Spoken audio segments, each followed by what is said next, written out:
नमस्कार, जय हिंद, वंदे मातरम। आप देख रहे हैं चाणक्य न्यूज इंडिया और आज 5 राज्यों के विधानसभा चुनाव के परिणाम आ रहे हैं और आज सुबह से ही सभी की धड़कनें ठहरी हुई हैं। मैं आपको बता दूं, पश्चिम बंगाल में बीजेपी का हल्ला बोल यानी कि भगवा लहरा चुका है। बहुमत के साथ बीजेपी इस समय आगे बढ़त बनाए हुए है। 185 सीट पे बीजेपी है, 106 सीट पर टीएमसी, अदर 1 सीट पर है। इसमें सबसे बड़ा उलटफेर अगर देखने को मिल रहा है तो बंगाल में देखने को मिल रहा है। बंगाल में 184 सीट पर इसमें बीजेपी चल रही है। और सबसे बड़ी बात, तमिलनाडु में इस वक्त एक ऐसा राजनीतिक उलटफेर आया है सामने निकलकर, जिसकी बदौलत टीवीके यानी कि एक्टर विजय की जो पार्टी है वो 105 सीटों पर है और एडीएमके 75 सीटों पर। और सबसे बड़ी बात है डीएमके 51, अदर 1। ये डीएमके और एडीएमके का जो वर्चस्व था वो इस बार पूरी तरह से टूट चुका है। टीवीके 105 सीटों पर सेंचुरी पार करते हुए, एक्टर विजय के घर की सुरक्षा भी बढ़ा दी गई है। और यही हालात पंजाब कर माफ कीजिएगा, बंगाल में देखने को मिल रहा है। बंगाल में बीजेपी दफ्तर के बाहर कार्यकर्ताओं का हुजूम आप देख सकते हैं। आपको देखने को मिल रहा है वहाँ के ढोल नगाड़े। बीजेपी दिल्ली हेडक्वार्टर और बीजेपी कोलकाता दफ्तर में सब लोग इकट्ठा हो चुके हैं और सब जगह खूब ढोल नगाड़े चल रहे हैं। अब चलता हूं मैं असम में तीसरी बार हैट्रिक लगा चुकी है बीजेपी। हैट्रिक 99 सीट पर बीजेपी इसमें आगे चल रही है। असम में बीजेपी तीसरी बार हैट्रिक लगा चुकी है और कांग्रेस को वहां 25 और एयूडीएफ को 2 सीटें मिली हैं। मैं आपको बता दूं, एक बड़ा उलटफेर देखने को मिल रहा है। सबसे बड़ी बात यह है कि बीजेपी ने इस बार असम में हैट्रिक तो लगाई, लेकिन पश्चिम बंगाल में जो 15 साल का किला था ममता बनर्जी का, वो ढहा दिया है। और उसमें अभी हालांकि कई राउंड में अभी मतगणना बाकी है, लेकिन जिस तरह से रुझानों में बीजेपी इस समय आगे चल रही है, 186 सीटों पर बीजेपी आगे है। यानी कि कुल 294 सीटों में से 186 सीटों पर बीजेपी इसमें आगे है। और ये जो बढ़त है, ये बढ़त बरकरार रहती है तो अगर बरकरार रह गई तो ममता बनर्जी का किला पूरी तरह से ढह जाना है।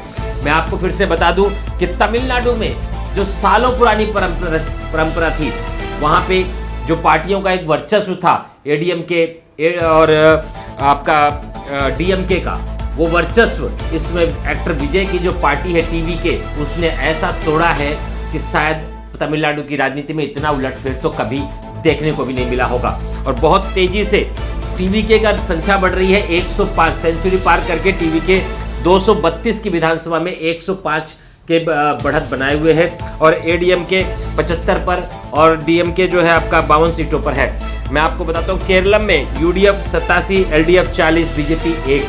ये अभी तक के वर्तमान रुझान के आंकड़े हैं, जिसमें देखने को मिल रहा है कि जितना वर्चस्व की लड़ाई, जितनी करारे की टक्कर पश्चिम बंगाल और तमिलनाडु में देखने को मिल रही है, उतना बाकी 3 राज्यों में देखने को नहीं मिली।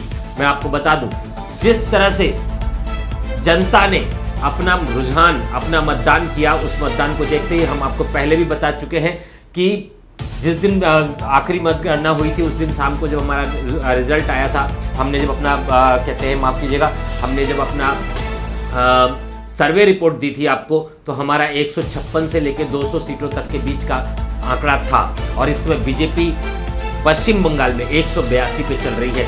और फिर बता दूं कि इस वक्त जो पश्चिम बंगाल के हालात देखने को मिल रहे हैं, पश्चिम बंगाल के टीएमसी के नेताओं के बयान बदल चुके हैं। उनका कहना है कि ये चुनाव दबाव का चुनाव है, लेकिन वास्तव में ये चुनाव जितना शांतिपूर्ण पश्चिम बंगाल में हुआ, उतना शांतिपूर्ण मतदान आज तक कभी पश्चिम बंगाल में नहीं हुआ। क्या चुनाव के दौरान हत्याएं होना ही टीएमसी के हिसाब से सही चुनाव होता है? नहीं, टीएमसी के हिसाब से सही चुनाव होता था जब पिछले चुनाव में 2021 के चुनाव में या अन्य इलेक्शंस में हम देख लें, जब वहाँ पे तोड़फोड़ होती थी, दंगे होती थी, लोग कार्यकर्ताओं की मौत होती थी। इस बार के मतदान में कोई किसी तरह का घटनाक्रम नहीं होने दिया। प्रधानमंत्री मोदी की झालमुड़ी का जो खेल है वो काम कर गया।